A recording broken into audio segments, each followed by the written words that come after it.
2019, Dell has a present for its longtime XPS laptop fans, an XPS 13 with the webcam where it belongs. This is about the only major design change to the laptop, but it's enough. With this major bugbear out of the way, and with the latest Intel's processors inside, not to mention some wild battery life claims, the Dell XPS 13 looks set to be an Ultrabook to beat for 2019.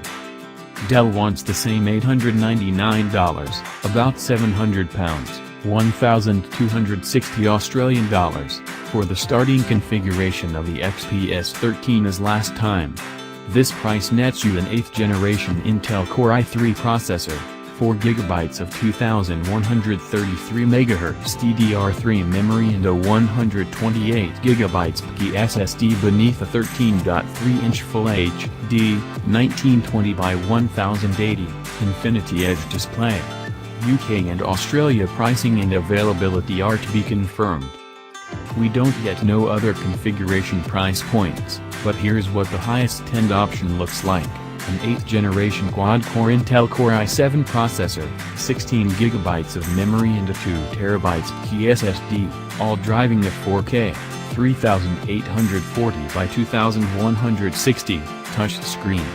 We don't know how much this model will cost at the time of writing. The Dell XPS 13 for 2019 launches today, January 8th, in the silver on black and rose gold on white colors with 4K displays.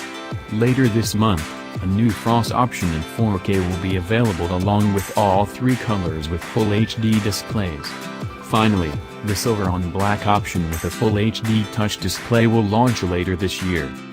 At first glance, the Dell XPS 13 looks identical to last year's model, and that's largely the case. However, Dell didn't simply take an if it ain't broke approach this year, but finally answered our cries. The webcam is above the display.